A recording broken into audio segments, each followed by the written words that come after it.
estaremos aqui vendo aqui a terceira parte do estudo. Para quem está acompanhando aí o tema Por Quem Morreu Cristo,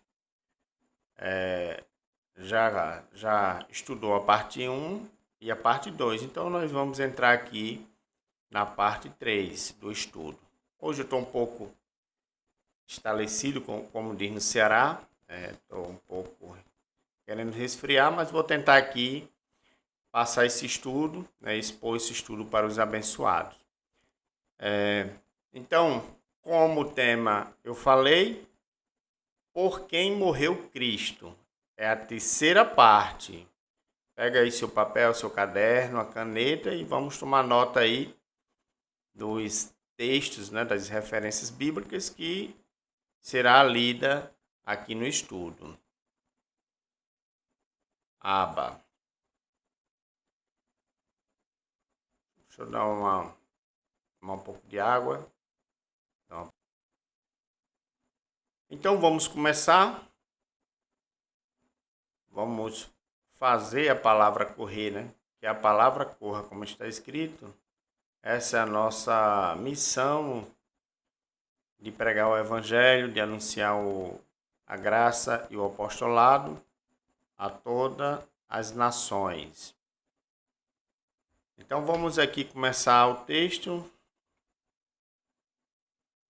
Vamos ler aqui Por Quem Morreu Cristo, parte 3. E começaremos a ler aqui o texto de Romanos, capítulo 9, verso 21. Que diz assim: Ou não tem o olheiro poder sobre o barro, para da mesma massa fazer um vaso para a honra e outro para a desonra. Então Paulo ele começou a questionar ali os romanos sobre a soberania de Deus, Então ele perguntou aqui aos abençoados ali, ao povo, questionou ele, disse assim: ou não tem o olheiro, que é o Criador, Deus, poder sobre o barro? Então ele aqui já colocou aqui em evidência a soberania, o poder de Deus, o poder de fazer como ele quer, para da mesma massa, ou seja, do mesmo ventre, de Eva, fazer um vaso para a honra, que é os filhos da salvação, e outro para a desonra, os filhos da perdição, os destinados à perdição. Então, aqui está bem evidente, Não tem como ser questionado. Se muitos não estão compreendendo o que está escrito, Paulo diz: falei porque criei.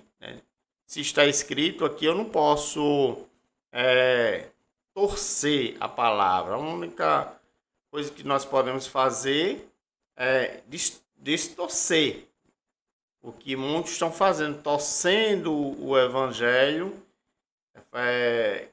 fazendo ela falar o que não é verdade, o que não está escrito. Então nós, como conhecedores da graça de Deus, do único e verdadeiro evangelho, nós estamos distorcendo o que muitos estão fazendo, torcendo a palavra de Deus. Então o que está escrito aqui é o evangelho puro, nítido, que Paulo pregou aqui. Então ele fala de vaso de honra e vaso de desonra. E ele fala aqui do mesmo barro, fala do ventre de Eva, saiu duas sementes. A semente da salvação e a semente da perdição.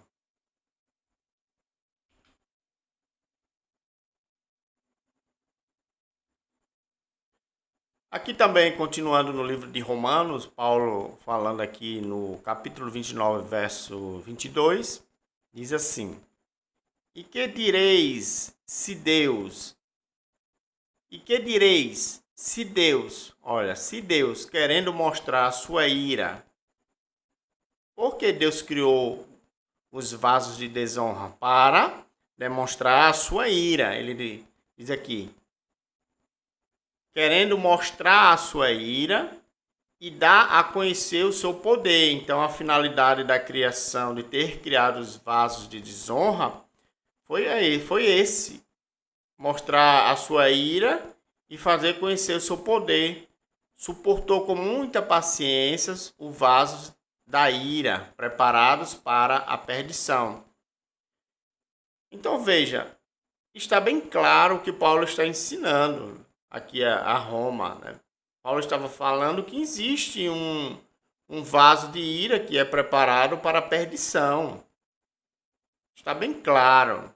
Não podemos enfeitar nada, temos que falar o que está escrito. Porque nada podemos contra a verdade, senão a favor da própria verdade. Então eu passei anos da minha vida acreditando que Jesus de Nazaré ele foi crucificado por toda a humanidade, por todos os povos. Não. Ele foi crucificado apenas para o seu povo, que são os eleitos predestinados, judeus e gentios predestinados. Ele diz que de uma ovelha, de dois rebanhos, ele fez só um. Judeus predestinados e gentios predestinados, ele fez só um rebanho. São a parábola aí, né, do bom pastor. O bom pastor dá a vida pelas ovelhas. Então Jesus deu a vida pelas suas ovelhas. Então a Bíblia usa muito que fala de cabritos e ovelhas. Né? Ovelhas são ovelhas e cabritos são cabritos. Joio é joio e trigo é trigo. Então nós somos as ovelhas de Cristo Jesus. Então ele foi crucificado para nos dar a vida, essa vida, né, eterna do nosso espírito. Então, por quê? Porque nós, antes da fundação do mundo, já tínhamos sido separados por Deus para sermos revestidos de carne, e a carne, devido ao pecado de Adão, ele nos contaminou nossa carnalidade, né? Então fez o que? Ele danificou o nosso espírito, e esse espírito precisava ser reconciliado por Deus, e na cruz houve essa reconciliação há 2000 anos atrás. Então todos nós que nascemos depois da cruz já nascemos reconciliados com Deus. Então somos a ovelha, né? Somos a igreja de Cristo e ele é a cabeça, somos o corpo. Então veja que Jesus ele não morreu por todos. Né? Aí muitos acham, não, cadê a justiça de Deus? Nós somos a justiça de Deus. Ele fez em nós justiça. Então, o poder de soberania, de fazer o que quer, da forma que quer, a soberania é a justiça de Deus atuando, ou atuou em nós, a sua igreja. Então, nós somos a justiça de Deus aqui na terra. Aba, glória a Deus. Vamos prosseguir aqui com o estudo. É a última parte desse estudo. Poderei, na frente, estar lançando novamente esse estudo, né? Se Deus assim permitir que eu venha fazer, farei, atualizando o slide, alguma coisa, acrescentando mais textos da Bíblia ou tirando mais textos da Bíblia. Então, continuando Paulo falando novamente aqui em Romanos. Então, Paulo continuando aqui em Romanos, no capítulo 9, 23, ele diz assim: para que também desse a conhecer as riquezas da sua glória nos vasos de misericórdia, que para a glória já dantes preparou, ou seja, vasos de misericórdia, que para a glória já dantes preparou, ou seja, antes de ele criar o mundo, antes de se cumprir ali em Gênesis, quando ele diz, criou Deus, ele fala em Gênesis sobre a criação, que Deus criou os céus, a terra, né? Os céus e a terra. Então, antes de Deus criar o tempo, criar o espaço, criar a matéria, ele já tinha nos separado, nos criado para isso, para a misericórdia. Somos vasos de misericórdia, que para a glória dantes preparou. Veja, dantes do quê? De criar o tempo. Deus estava ali no céu, na eternidade, ele vai, cria o tempo e coloca os seres humanos. Então, é maravilhoso a palavra de Deus quando passamos a entender o verdadeiro evangelho. E para entender esse evangelho, dependemos de Deus. Esse conhecimento é a ciência de Deus, não é um conhecimento humano. Não é o conhecimento humano, não é a carne nem sangue que nos ensina, que nos mostra, é Deus.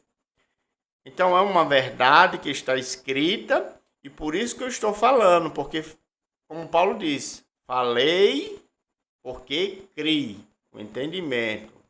Paulo diz, renovai o vosso entendimento, a nossa mente, com a revelação da palavra de Deus. Então essa revelação, a cada dia tem renovado a minha mente como uma mente de muitos abençoados que estão sendo alcançados por esta graça maravilhosa, por este evangelho, que, como a palavra diz, é uma espada de 2 gumes que separa, faz a separação em nós.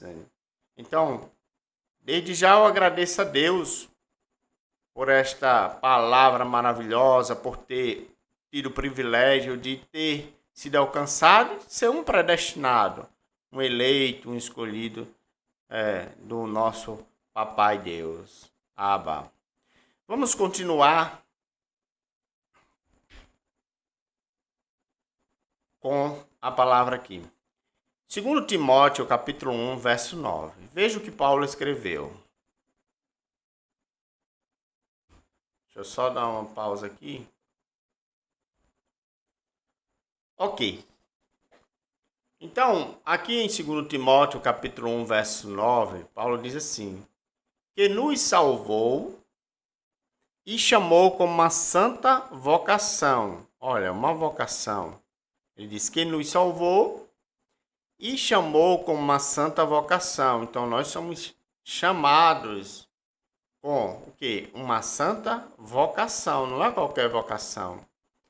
Não segundo as nossas obras. Olha, agora ele está falando que não é segundo as leis de Moisés, não é segundo o que eu faça. Mas antes dele fundar a terra, antes dele criar o tempo, antes dele criar o espaço, antes dele criar a matéria, ele já tinha me separado você. Então, não segundo as nossas obras, não segundo o que eu viesse a fazer, não, mas ele me escolheu. Se fosse assim, na cruz a gente vê um grande exemplo da salvação que existia ali. Jesus estava no meio, existia um ladrão no lado direito, o outro no lado esquerdo, e um era filho da salvação, não era um escolhido de Deus. Ele era ladrão, morreu como ladrão, mas era um escolhido de Deus. Então, não é segundo as obras, não é segundo o que eu faço, não é pela minha justiça. Então, aí é a justiça de Deus, é ser salvo. Depois eu vou trazer esse estudo, a justiça de Deus. Eu preparei sobre a justiça de Deus e você vai tirar a sua dúvida. De achar Deus é injusto, não. Ele é justo. Perfeito. Então, é segundo a justiça de Deus. Então, não segundo as nossas obras, mas segundo o seu próprio propósito e graça. Veja, ele não segue conselho humano. Ele não é segundo o que ele determinou, o seu próprio propósito e graça. Por isso que somos salvos pela graça. Porque graça é o amor de Deus derramado sobre a igreja, sobre o seu povo, sobre os escolhidos. É o coração de Deus derramado. Então ele nos escolheu, o amor incondicional, ele derramou sobre a sua igreja.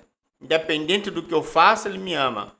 Então muitos aí, por isso que nós como cristão, entendedor do Evangelho da Graça, não podemos julgar ninguém. Porque eu vejo pessoas aí que dizem que pregam a graça, mas de graça não entendem nada e ficam aí já condenando pessoas, dizendo, não, fulano é filho da perdição, não, fulano não é filho da... Não podemos julgar.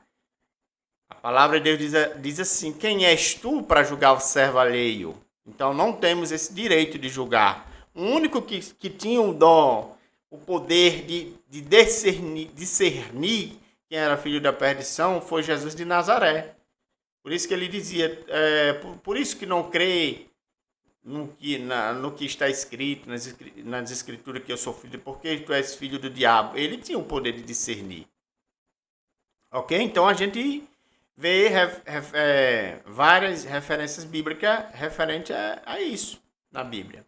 Então, relendo aqui o texto, diz assim, em 2 Timóteo 1:9, que nos salvou e chamou com uma santa vocação, não segundo as nossas obras, o que eu faça, não.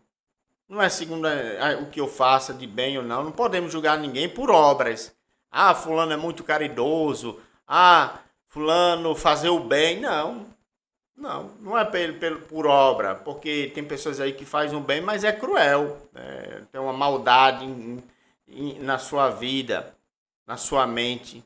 E tem pessoas aí que vivem fazendo o que é errado e são pessoas boas.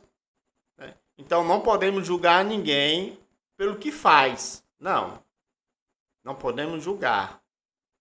Quem julga é a palavra, o evangelho.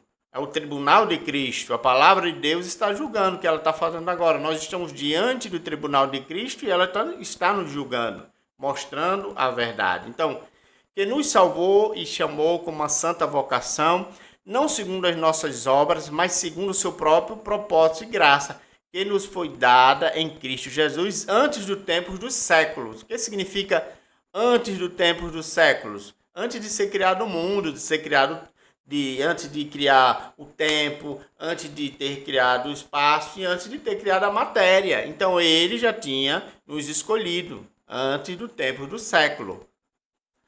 Glória a Deus, abençoados. Você está tendo a oportunidade de ouvir uma verdade que é o evangelho da incircuncisão que foi dada ao apóstolo Paulo. O apóstolo Paulo foi arrebatado ao terceiro céu, ele recebeu palavras inefáveis, né? E lançou o fundamento.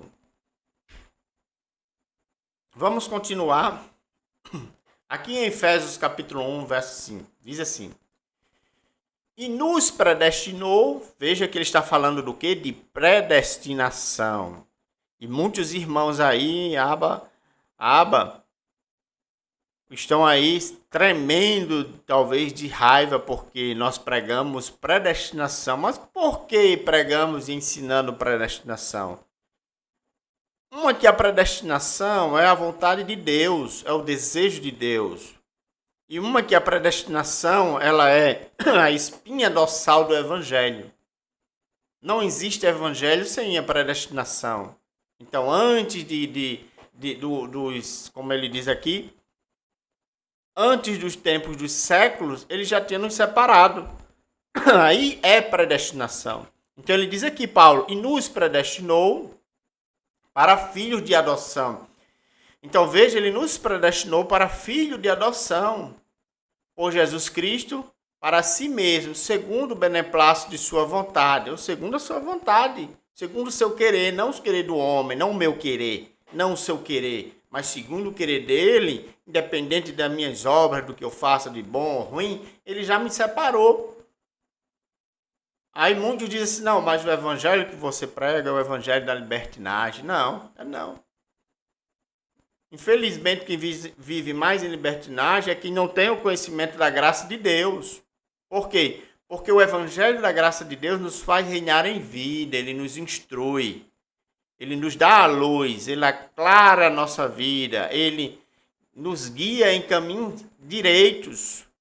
Então, esse é o verdadeiro evangelho que nos faz reinar em vida, andar, entender o que nós fazemos parte do governo de Deus aqui na terra. Nós somos o governo de Deus, a igreja. Isso é a verdade clara que está na Bíblia. Não segundo a minha vontade, não segundo as minhas obras, mas antes de fundar o planeta, antes de criar o tempo, antes de criar o espaço, antes de criar a matéria, ele já tinha nos separado para isso. Glória a Deus. Só temos que agradecer, orando, agradecendo ao Senhor por essa bênção que nós temos em nossas vidas, que Ele nos fez abençoados. Somos abençoados com toda sorte de bênçãos nas regiões celestiais, a igreja. Somos abençoados com o crente Abraão. Não seremos, somos abençoados. Então vamos continuar aqui, Efésios capítulo 1, verso 11, que diz o seguinte, Paulo: nele digo, em que também fomos feitos herança. Opa! Fomos feitos o quê? Herança. Opa! A igreja, os cristãos, os crentes são herança. E havendo sido predestinados, predestinação de novo, ele fala, Paulo. Pré-existência, predestinação é pré-existência, ou seja, já existíamos antes de sermos revestidos de carne. E por isso que somos salvos pela predestinação. Ele morreu para tirar o pecado e nos reconciliar com Deus, o nosso espírito, não a minha carne, porque a minha carne diante de Deus, ela está morta. Deus não olha para a minha carne. Eu morri com Cristo, fui batizado na sua morte e ressuscitamos com ele. Então nós somos a nação santa, nós somos o povo a quem ele escolheu, poderoso, que cresce em espiral. Então ele diz aqui, nele digo, em que também fomos feitos herança, havendo sido predestinado, conforme o propósito daquele que faz todas as coisas, ou seja, ele faz como quer, ele fez como quis, vamos falar assim. Não é segundo a minha vontade, não, nem segundo a sua vontade. Diz aqui, conforme o propósito daquele que faz todas as coisas, segundo o conselho da sua vontade. Ele não segue o conselho do homem. Ele não segue o seu conselho. Ele não segue o conselho desses falsos líderes. Ele não segue o conselho dos falsos irmãos, não. Segundo o próprio conselho dele. Por isso aí é soberania, aí é justiça de Deus. Ele é o único, Deus eterno soberano. Aba, glória a Deus, abençoados. Continuando aqui, vamos entrar aqui em Romanos de novo. Paulo falou muito aqui aos Romanos, capítulo 8, verso 19, diz assim: porque os que dantes conheceu, veja, dantes conheceu, aonde ele me conheceu? Aonde ele te conheceu? Na eternidade, antes de criar o tempo, antes de criar o espaço, antes de criar a matéria. Ele diz aqui, porque os que dantes conheceu, também os predestinou para serem conforme a imagem de seu Filho. Opa! Ele nos predestinou para ser a imagem de Deus, por isso somos deuses. Porque ele nos predestinou para sermos a imagem de Cristo, a fim de que ele seja o primogênito entre muitos irmãos, entre muitos abençoados. Ele é o primeiro. Nós somos deuses, nós somos filhos de Deus, predestinados, eleitos, perfeitos, completos em Cristo Jesus. Isaías, deixa eu ver que ao final é o último, para concluir o tema Por quem morreu Cristo, parte 3. Então vamos concluir aqui com Isaías 46, verso 4, que diz assim: e até a velhice eu serei o mesmo, e ainda até os cabelos brancos eu vos carregarei. Eu vos fiz, veja, e eu vos levarei, e eu vos trarei, e vos livrarei. Aba. Então, veja que havia já uma promessa, o profeta Isaías falou sobre essa promessa, sobre um povo, sobre essa nação santa, sobre os eleitos, sobre os predestinados. Então, dê glória a Deus, porque você é um predestinado, você é um escolhido, você foi criado antes da fundação do mundo.